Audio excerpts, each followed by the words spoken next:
Bonjour et bienvenue sur notre chaîne.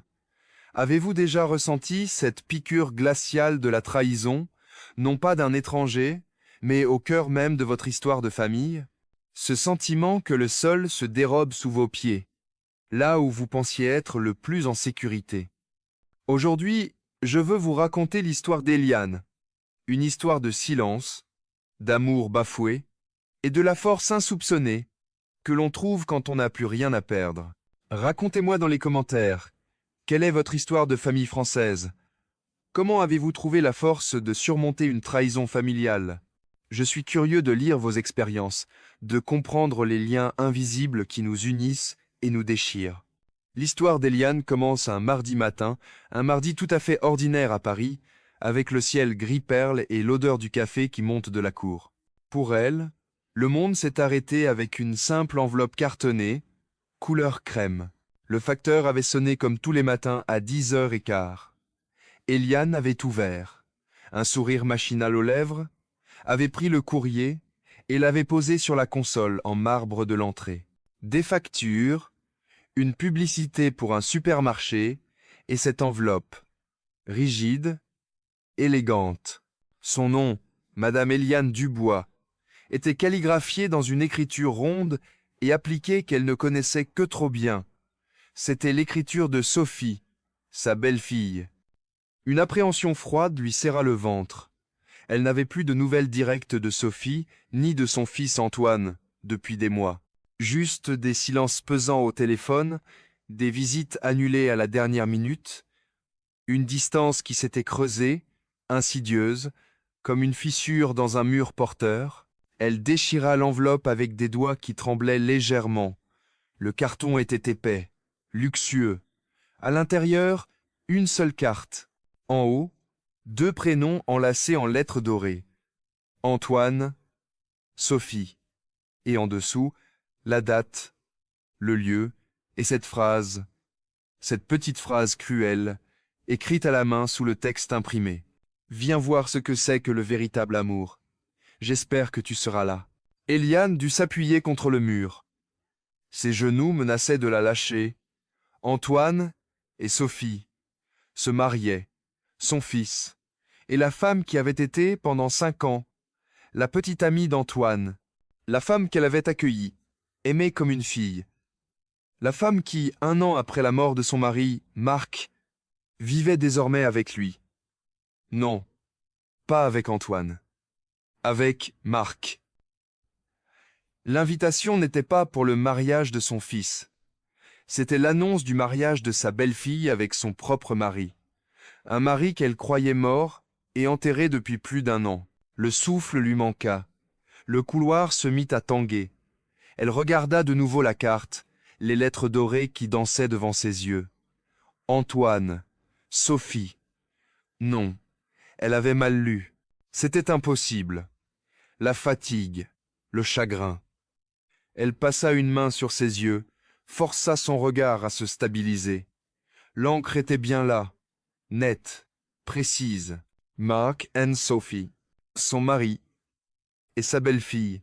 La petite phrase manuscrite « Viens voir ce que c'est que le véritable amour » résonna dans son crâne comme le glas d'une église. Ce n'était pas une invitation. C'était une exécution. Eliane laissa tomber la carte sur le sol.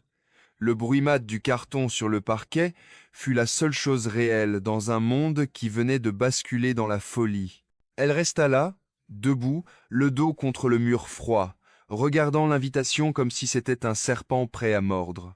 Les souvenirs, qu'elle avait si soigneusement enfermés, commencèrent à déborder. Un torrent boueux de petits détails, de regards volés, de phrases anodines qui prenaient soudain un sens monstrueux. Le deuil de Sophie, si théâtral, si prolongé.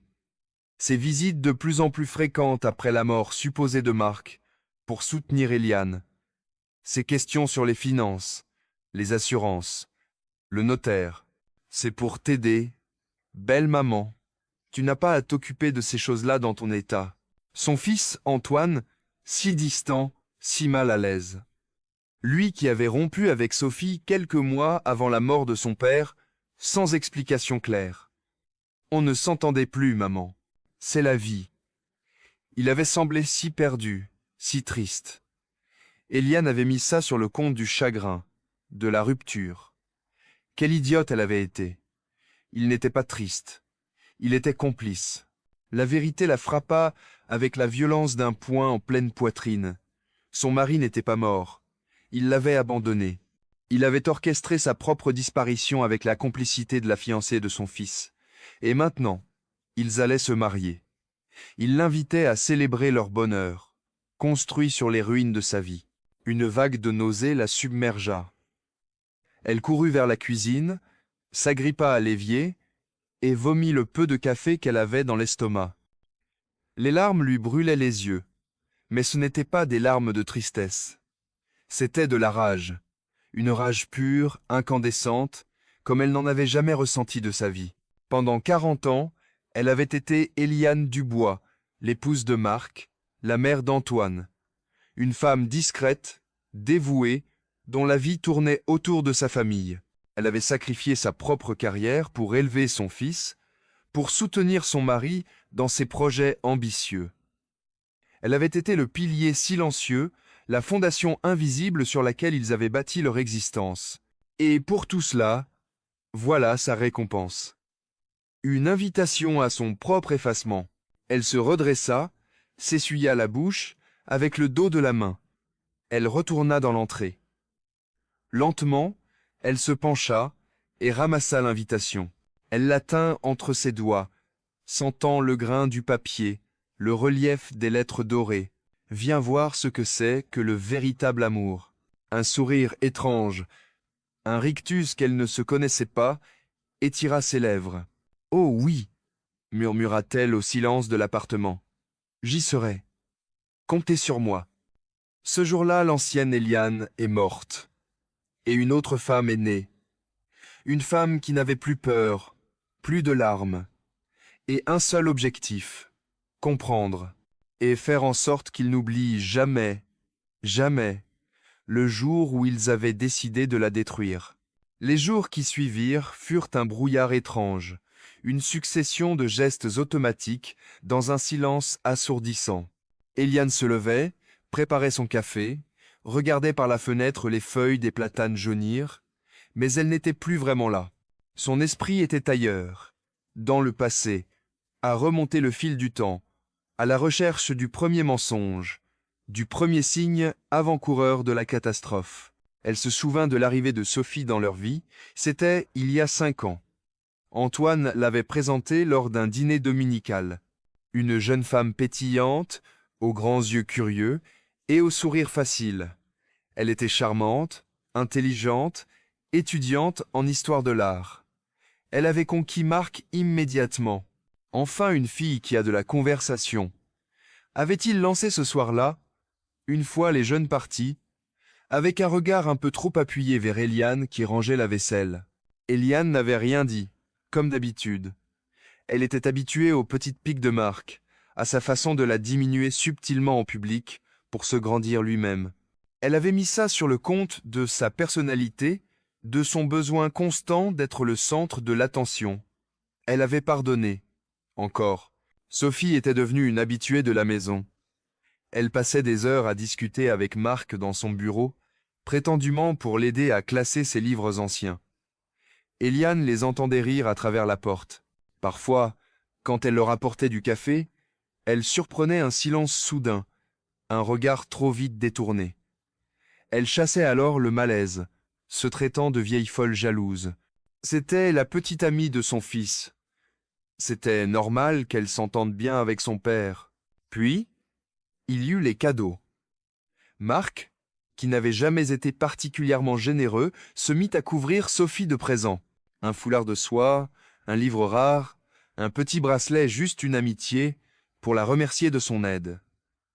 Antoine semblait trouver ça normal, presque fier de l'affection que son père portait à sa compagne. Il la voit comme la fille qu'il n'a jamais eue, disait-il en haussant les épaules.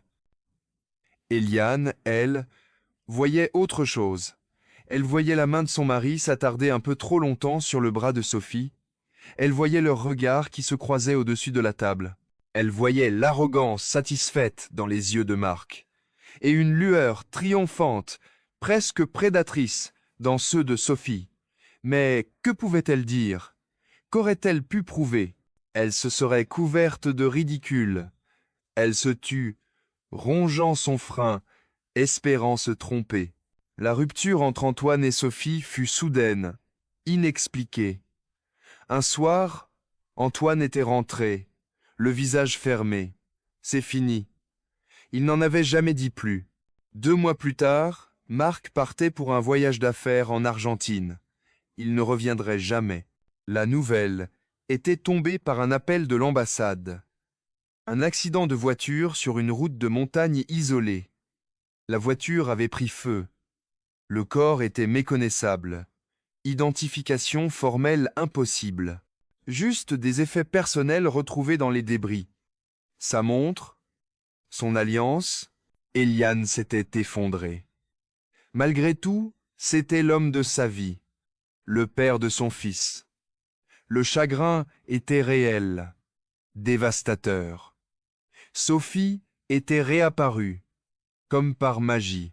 Elle avait pris les choses en main, s'occupant des funérailles symboliques, des papiers, consolant Eliane avec une efficacité redoutable. « Je suis là pour toi, belle maman. Marc aurait voulu que je prenne soin de toi. » Et Eliane, noyée dans sa peine, s'était laissée faire. Elle n'avait pas vu que Sophie ne prenait pas soin d'elle, mais qu'elle prenait possession de sa vie. Elle triait les affaires de Marc, mettait de côté des documents, répondait au téléphone. Elle avait isolé Eliane, doucement, méthodiquement. Aujourd'hui, avec l'invitation posée sur la commode de sa chambre, chaque souvenir était une pièce du puzzle. Un puzzle monstrueux qu'elle avait refusé de voir. La mort de Marc n'était pas un accident. C'était une fuite. Une arnaque à l'assurance vie, sans doute. Et Sophie était sa complice depuis le début. Elle n'avait pas séduit le père après avoir été avec le fils. Elle avait séduit le fils pour atteindre le père. La colère d'Eliane était une chose froide et calme. Elle n'avait plus de place pour les larmes. Elle se leva et se dirigea vers le bureau de Marc, une pièce qu'elle n'avait presque pas touchée depuis 1 an. Sophie avait insisté pour s'en occuper, mais Eliane avait tenu bon sur ce point. C'était le seul endroit de la maison qui lui appartenait encore, même s'il était hanté par le fantôme de son mari. Elle s'assit dans son grand fauteuil en cuir, l'odeur de cire et de vieux papier flottant autour d'elle. Elle n'alluma pas la lumière, laissant la pénombre de fin de journée envahir la pièce. Elle n'allait pas chercher des preuves. Les preuves, elle les avait. L'invitation en était une. Non, elle cherchait autre chose. Elle cherchait à comprendre l'ampleur de la trahison. Elle commença par les relevés de compte. Marc était un homme méticuleux. Il gardait tout. Pendant des heures, elle éplucha les archives. Et elle trouva des retraits d'argent liquide importants dans les mois précédant son départ. Des virements vers un compte inconnu à l'étranger. L'achat de billets d'avion pour Buenos Aires, 2 billets. Un pour Marc Dubois, l'autre pour Sophie Martin. Acheté 3 semaines avant la rupture officielle de Sophie et Antoine, le plan était donc ancien, mûrement réfléchi. Il s'était moqué d'elle, de son fils, pendant des mois, voire des années. Eliane continua ses recherches, le cœur battant à tout rompre. Elle ouvrit un tiroir secret dont elle seule connaissait l'existence. À l'intérieur, une vieille boîte à cigares. Elle l'ouvrit. Elle contenait les lettres qu'elle et Marc s'étaient écrites au début de leur relation. Elle les écarta sans un regard. En dessous, il y avait autre chose. Un petit carnet noir. Ce n'était pas l'écriture de Marc. C'était une écriture féminine, penchée, nerveuse. Elle reconnut l'écriture de sa propre mère, décédée 10 ans plus tôt. Pourquoi Marc aurait-il gardé un carnet de sa belle-mère? Elle l'ouvrit. C'était un journal intime. Les dernières pages étaient remplies de phrases décousues, angoissées. Il sait. Je ne sais pas comment, mais Marc sait. Il m'a posé des questions sur le père d'Eliane, sur l'héritage. Il a ce regard. Il me fait peur. Je n'aurais jamais dû lui en parler. Mais j'étais si seul. Eliane sentit un frisson glacial lui parcourir l'échine. Le père d'Eliane, son père officiel, était mort quand elle était bébé. Sa mère ne s'était jamais remariée. Elle avait toujours été évasive à son sujet. Elle tourna les pages, le cœur au bord des lèvres. La dernière entrée datait de la veille de la crise cardiaque qui avait emporté sa mère. Il m'a forcé à tout lui dire. Il m'a fait chanter. Il a menacé de tout révéler à Eliane. Mon Dieu, pardonnez-moi. Le nom. Il a le nom. Il ne doit jamais le dire à Eliane. Ça la détruirait. Elle ne doit jamais savoir que son vrai père n'est pas mort. Qu'il est. La phrase s'arrêtait là. Eliane referma le carnet, les mains tremblantes. Un secret. Un secret de famille que sa mère avait emporté dans sa tombe. Un secret que Marc avait découvert et utilisé pour faire chanter sa propre belle-mère. Et ce secret, quel était-il? Qui était son véritable père? Soudain, une autre pièce du puzzle se mit en place.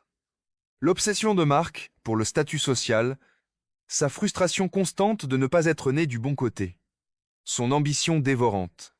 Il n'avait pas épousé Eliane seulement par amour. Il avait épousé un potentiel, un secret qu'il avait flairé et qu'il avait mis des années à déterrer. Et Sophie? Qu'est-ce que Sophie venait faire là-dedans? Était-elle au courant? Avait-il partagé ce secret avec elle? C'était la seule explication logique. C'était ce secret qui les liait, qui donnait à Sophie ce pouvoir sur lui, sur toute la famille. Eliane se leva, le carnet serré dans sa main. Elle n'avait plus affaire à un simple adultère, à une fraude à l'assurance. Elle avait affaire à quelque chose de bien plus sombre, de bien plus ancien. Une toile de mensonges tissée sur des décennies. Elle regarda par la fenêtre. La nuit était tombée sur Paris. La ville-lumière scintillait, indifférente à son drame. Elle se sentait incroyablement seule, mais aussi étrangement forte. La découverte de cette nouvelle trahison, encore plus profonde, ne l'avait pas anéantie. Au contraire, elle lui donnait une raison de se battre. Elle n'irait pas à ce mariage en victime. Elle n'irait pas pour pleurer ou pour crier. Elle irait pour récupérer ce qu'on lui avait volé. Pas son mari, pas l'argent, mais sa vérité, son histoire. Elle retourna dans sa chambre et sortit de son armoire la plus belle robe qu'elle possédait. Une robe noire, simple, élégante, une robe de deuil. Mais ce n'était pas le deuil de son mariage qu'elle allait porter. C'était le leur. La première étape fut d'appeler son fils. Elle composa le numéro, la main ferme, le cœur froid comme la pierre. Il répondit à la troisième sonnerie, sa voix tendue. « Maman? Ciao! Bonjour Antoine, dit-elle d'un ton neutre, dénué de toute chaleur. J'ai reçu l'invitation? Un long silence à l'autre bout du fil. Elle pouvait presque l'entendre déglutir, chercher ses mots. Maman, je voulais t'appeler. T'expliquer. Expliquer quoi? Antoine, que ton père n'est pas mort, que tu le savais depuis le début, qu'il va se marier avec ton ex-fiancé. Il y a beaucoup de choses à expliquer, en effet. Sa voix se brisa un peu sur la fin. Ce n'est pas ce que tu crois. C'est compliqué. Alors rends les choses simples. Dis-moi la vérité, toute la vérité. C'est la dernière chose que je te demande en tant que mère. Elle l'entendit soupirer. Un soupir lourd de lâcheté. Je ne peux pas. Pas au téléphone. Maman, s'il te plaît, n'y va pas. Ne viens pas au mariage. Pour toi. Pour moi? Ou pour vous? Rétorqua Eliane, un sarcasme glacial dans la voix. N'aie crainte, Antoine. Je ne viendrai pas pour faire de scandale.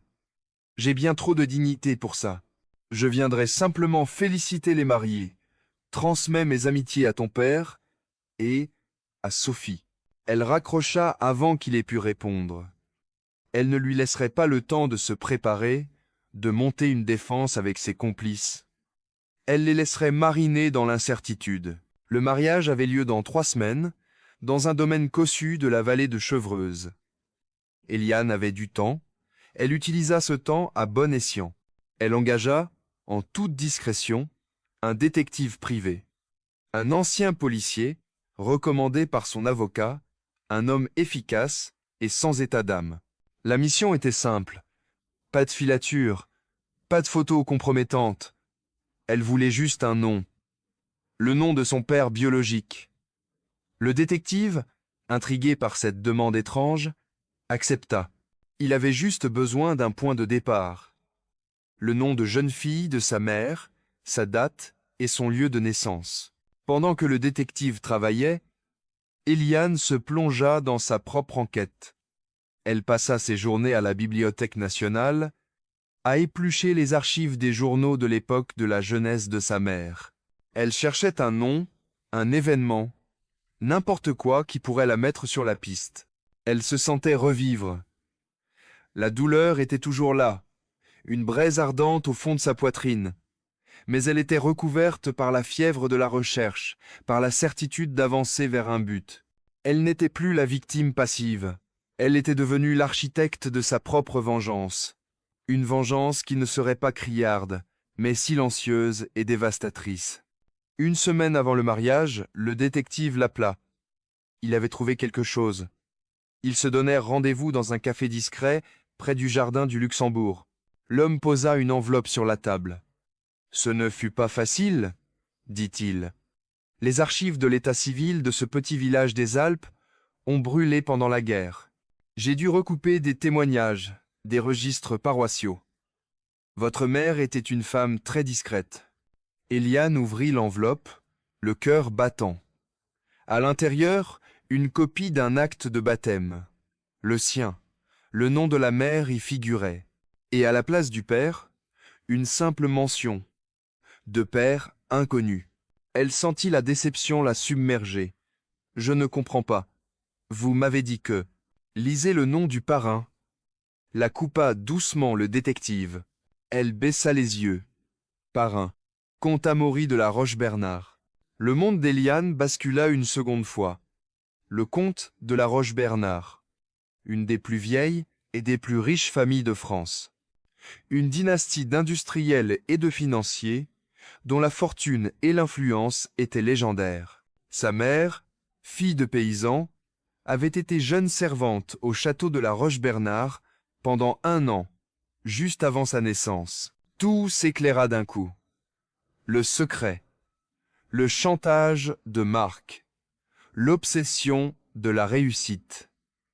Marc n'avait pas épousé la fille d'une simple couturière. Il avait épousé la fille bâtarde, non reconnue, d'un des hommes les plus puissants du pays. Il avait dû passer des années à le découvrir, puis à essayer d'en tirer profit, probablement en faisant chanter le vieux conte. Et Sophie? Le détective avait une autre information.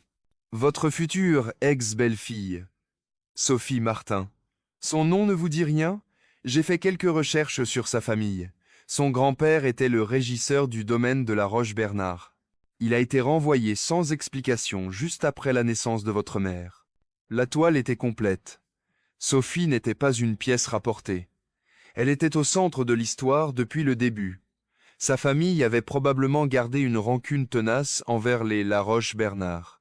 Elle avait grandi avec cette histoire, ce secret. Quand elle avait rencontré Antoine, elle avait dû comprendre immédiatement qui était Éliane. Elle n'avait pas séduit Antoine pour atteindre Marc. Elle avait séduit Antoine pour atteindre Éliane. Et à travers elle, la fortune et le nom des La Roche-Bernard. Marc et Sophie n'étaient pas des amants qui avaient trahi leur famille. Ils étaient 2 prédateurs qui s'étaient reconnus et associés pour la chasse de leur vie. Éliane paya le détective, le remercia et rentra chez elle. Elle marcha lentement, digérant l'énormité de la révélation. Elle n'était pas en colère. Elle ne se sentait pas humiliée. Elle ressentait une étrange paix. Elle savait enfin qui elle était. Et elle savait exactement ce qu'elle devait faire. Le soir, elle prit le téléphone et composa un numéro qu'elle avait trouvé dans un vieil annuaire mondain. Une voix âgée, autoritaire, répondit. « Allô, monsieur le comte de la Roche-Bernard ? demanda Éliane, sa propre voix calme et assurée. « Je me nomme Éliane Dubois. Je crois que nous devons avoir une conversation. Une conversation à propos de ma mère. » Le jour du mariage arriva. Un samedi de juin baigné de soleil. Le domaine était magnifique, une bâtisse du XVIIIe siècle entourée de jardins à la française. Des serveurs en livrée circulaient avec des plateaux de champagne. Les invités, un mélange de relations d'affaires de Marc et d'amis de Sophie, riaient et discutaient, ignorant tout du drame qui se nouait. Éliane arriva seule. Elle avait refusé la proposition du comte d'être accompagnée. C'était son combat. Elle gara sa vieille voiture un peu à l'écart, entre une Porsche et une Jaguar. Elle prit une profonde inspiration et sortit. Elle portait sa robe noire, simple, sans bijoux, à l'exception de l'alliance qu'elle n'avait pas encore retirée. Ses cheveux gris étaient relevés en un chignon sévère. Elle avançait lentement, la tête haute, traversant les pelouses manucurées. Les regards se tournèrent vers elle. Des murmures s'élevèrent. On devait la prendre pour une parente pauvre, une erreur sur la liste d'invitation. Elle ignora tout le monde. Ses yeux cherchaient 3 personnes. Elle les vit près de la fontaine. Marc, resplendissant dans un costume clair, plus jeune, plus arrogant que jamais. Il avait l'air d'un homme qui a gagné. À côté de lui, Sophie, dans une robe de mariée d'un blanc immaculé, un sourire triomphant aux lèvres. Et, un peu en retrait, Antoine, son fils, le visage pâle, les yeux fuyants. Ce fut Sophie qui la vit la première. Son sourire se figea, elle toucha le bras de Marc. Il se tourna, et son visage se décomposa. Pendant 1 seconde, Éliane vit de la panique pure dans ses yeux. Antoine, lui, semblait vouloir disparaître sous terre. Éliane s'approcha d'eux, sans un mot. Le silence se fit autour du petit groupe. Éliane, balbutia Marc. « Qu'est-ce que tu fais là? Tu m'as invité, non ?» répondit-elle d'une voix douce. « Je suis venue voir ce que c'est que le véritable amour, et féliciter les mariés. » Elle se tourna vers Sophie. Le regard de la jeune femme était rempli de haine. « Tu n'aurais pas dû venir, » siffla Sophie. « Au contraire, » dit Éliane. « Je ne pouvais pas manquer ça, et je ne suis pas venue seule. » Sur un signe de sa part, 2 voitures noires aux vitres teintées remontèrent lentement l'allée principale et s'arrêtèrent à quelques mètres d'eux. La portière de la première voiture s'ouvrit. Le comte de la Roche-Bernard en descendit, aidé par un chauffeur. C'était un vieil homme, droit comme un i malgré son âge. Le visage buriné par le temps et l'autorité. Le visage de Marc devint livide. Il avait reconnu l'homme qu'il avait tenté de faire chanter pendant des années. De la seconde voiture sortirent 2 hommes en costume sobre. L'un d'eux était l'avocat d'Éliane. L'autre, elle ne le connaissait pas, mais il avait l'air officiel. Sévère. C'était un inspecteur de la brigade financière. Le comte s'approcha, ses yeux bleus perçants fixés sur Éliane, puis sur Marc. « Dubois, » dit le comte, d'une voix qui glaça l'atmosphère. « Je crois que votre petite fête est terminée. » L'avocat d'Éliane s'avança et tendit une liasse de documents à Marc. « Monsieur Dubois, voici une plainte pour fraude à l'assurance, organisation de disparition frauduleuse et abus de confiance. Mademoiselle Martin, vous êtes visée en tant que complice. » L'inspecteur s'adressa à eux d'un ton professionnel. « Marc Dubois, Sophie Martin, veuillez nous suivre. Nous avons quelques questions à vous poser. » Sophie poussa un cri de rage. « Vous n'avez aucune preuve. C'est la parole d'une vieille folle contre la nôtre. »« Oh, mais... nous avons des preuves, » dit calmement Éliane. Elle sortit de son sac le relevé des billets d'avion, les copies des transferts bancaires. « Et nous avons aussi une plainte pour tentative d'extorsion déposée par monsieur le comte. » Elle se tourna vers son fils. Antoine était pétrifié, regardant la scène comme s'il s'agissait d'un cauchemar. « Et toi, Antoine ?» dit-elle. Et pour la première fois, sa voix trembla. « J'ai tout dit à la police. Ton rôle, ta complicité passive, ton silence. Ils ont décidé de ne pas te poursuivre. C'était ma seule condition. Elle fit un pas vers lui. Je ne te demande pas de choisir entre ton père et moi. Je te demande de choisir entre le mensonge et la vérité. C'est tout ce qui reste. Les invités regardaient, médusés. La mascarade était terminée. Marc et Sophie furent emmenés sans un mot de plus, leur visage un masque de fureur et d'humiliation. Antoine resta seul, au milieu de la pelouse, face à sa mère. Des larmes coulaient sur ses joues. « Maman, je suis désolé. J'avais peur. Il m'a manipulé. » Eliane le regarda, un long regard où se mêlaient 40 ans d'amour et 1 an de trahison. « Je sais, » dit-elle simplement. « La peur fait faire des choses terribles. Maintenant, tu vas devoir vivre avec. » Elle se détourna, sans un mot de plus, et se dirigea vers le comte qui l'attendait. « Êtes-vous prête ?» demanda le vieil homme, d'une voix douce. Eliane hocha la tête. « Oui, ce que vous avez fait aujourd'hui demandait un grand courage. »« Non, » répondit Eliane en le regardant droit dans les yeux. « Ce n'était pas du courage, c'était une nécessité. Je devais reprendre le contrôle de mon histoire. » Elle monta dans la voiture à côté de lui. Alors que la voiture s'éloignait du domaine, elle jeta un dernier regard en arrière. Elle vit la silhouette d'Antoine, seul au milieu des ruines de la fête. Une page de sa vie venait de se tourner. Une autre, entièrement blanche, s'ouvrait devant elle. Elle ne savait pas encore ce qu'elle y écrirait, mais elle savait une chose. Elle en serait la seule auteure. Cette histoire, ce n'est pas seulement celle d'une vengeance. C'est l'histoire d'une femme qui a refusé d'être effacée, qui a plongé dans les secrets les plus sombres de sa famille pour retrouver sa propre lumière. C'est une leçon sur la résilience, sur le fait que même après la plus terrible des trahisons, il est possible de se reconstruire, plus fort, plus vrai. Merci de m'avoir écouté. N'oubliez pas de partager vos propres histoires, vos propres combats.